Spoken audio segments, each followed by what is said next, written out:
The two of you are having a fight, but suddenly their ex, their friend, or their parent is standing in the room. Why do narcissists always bring a third person into every fight? Well, in this explainer, we're going to dive deep into that because the answer reveals a really manipulative and frankly calculated psychological strategy, one that's designed to leave you completely powerless. And this quote just cuts right to the heart of it. Let that sink in for a second. The third person is not there to mediate. They are a weapon. They haven't been brought in as some neutral party to help you both find a resolution. No, they've been brought into your private conflict as a tool specifically chosen to destroy your leverage, make you feel totally alone, and feed the narcissist's incredibly fragile ego. This dark little paradox is what's known as narcissistic triangulation. So let's be absolutely crystal clear on this from the get-go. This is not a misunderstanding. It's not just a simple case of someone oversharing. Involving a third party is a deliberate act of psychological warfare. The whole point is to shift the balance of power, to turn a one-on-one disagreement into a two-against-one ambush, where you are outnumbered, you're outmaneuvered, and you're emotionally thrown off balance right from the start. To really get our heads around this, we're going to break it all down into 6 parts. We'll start by defining the tactic, then we'll map out the step-by-step pattern of how you get entangled. We're going to explore the psychological motives behind it all. And most importantly, we will cover the concrete strategies you can actually use to dismantle this dynamic and refuse to play their game. Okay, let's jump right into our second section, defining narcissistic triangulation. So, to kick things off, let's get a really clear definition on the table. What exactly is this tactic? At its core, triangulation is a power play. See, in the narcissist's mind, relationships are all about hierarchy and status. They have this pathological need to feel superior, but they don't do it by lifting themselves up, they do it by pushing others down. So by bringing in a third person, they create this little drama where they're the prize, the one in control, and it forces everyone else to compete for their approval. It's a really twisted way to gain control, shift all the blame away from themselves, and get that ego boost they so desperately need. Now, what's so telling here is the visual contrast.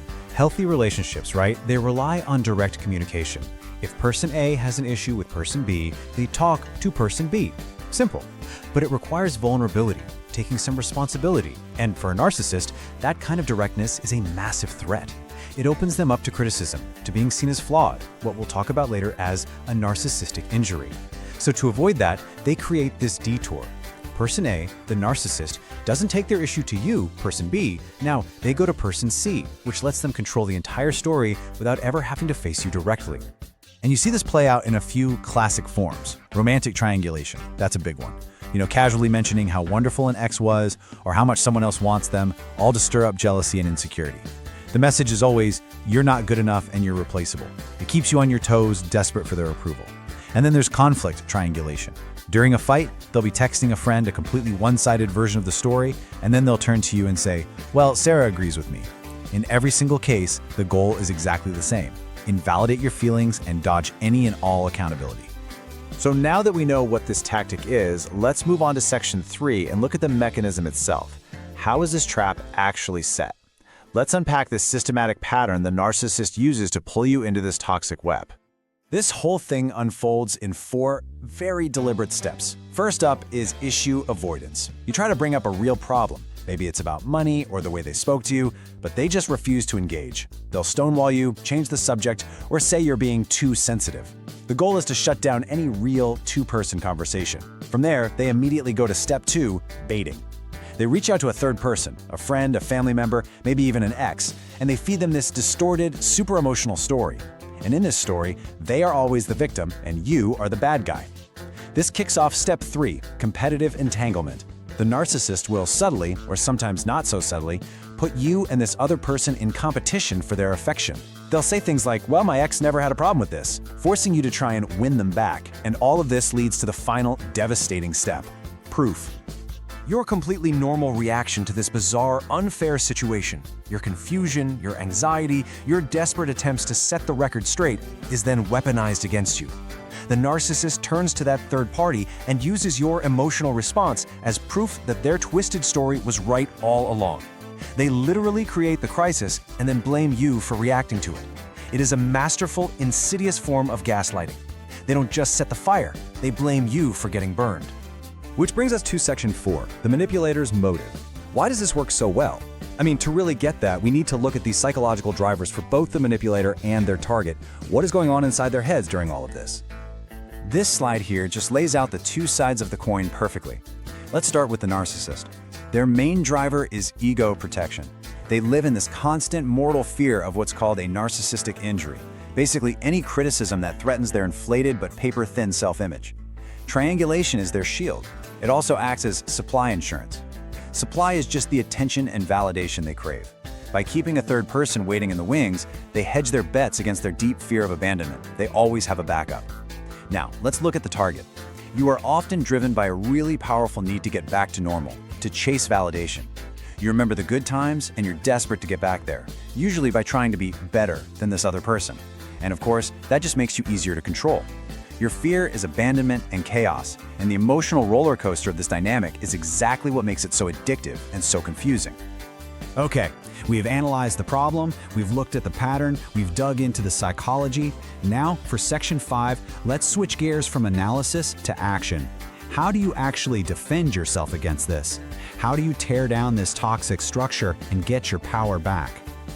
There are three main defenses, and they are so powerful because they completely disrupt the narcissist's script. First, refuse the role. This just means you do not engage with comparisons. You don't entertain third-party opinions. You simply refuse to be an actor in their little play. Second, go direct. If it's safe and makes sense, you can try to talk directly with the third party and clarify things, cutting the narcissist out of the loop. This robs them of their power as the gatekeeper of information. And third, stop reacting. This one's all about emotional regulation. You deny them the reaction, the jealousy, the anger, the confusion that they're trying to bait out of you. Without your reaction, their proof just vanishes. Let's really focus on that first, most critical defense. This right here, this is your script.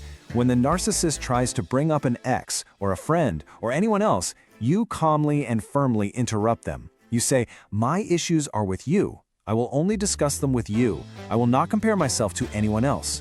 This statement is a game changer because it does two things.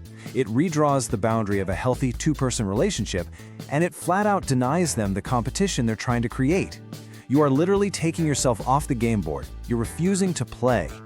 And that brings us to our final and honestly most important section, refusing to compete. Everything we have talked about today really boils down to this one central idea. And getting this is the key to reclaiming your power and your peace of mind. Let's build this final point, piece by piece. The single biggest thing you have to internalize is this. When a narcissist brings a third person into it, they are not, under any circumstance, looking for a solution to your problem. What they are seeking is an alliance. Their goal is to find a teammate, someone who will help them invalidate you, confirm their story, and let them off the hook. Just remember, for them, winning the argument is always more important than solving the issue. And this is where all your power is. The entire show only works if you agree to step into the ring and compete for their approval. The moment you see the setup for what it is, a completely manufactured competition, and you refuse to participate, the whole thing just collapses. Your power is in your refusal. So it all comes back to that central question. Are you in a relationship between two adults, or are you just playing a role in a three-person show? We've seen exactly how a narcissist brings in that third person to do two things: avoid all accountability and secure their narcissistic supply. We've mapped out the pattern, that toxic cycle of baiting you with a twisted story told to someone else, which forces you into a competition you can never, ever win, an irrelevant battle against a ghost of their own making. But awareness breaks the loop. By understanding the game, you can choose not to play. By refusing the role, by looking them in the eye and demanding direct, two-person communication, you cause the triangle to collapse. You send a clear message that your worth is not up for debate and you are not in competition with anyone for it. And ultimately, that is the most powerful move you can possibly make.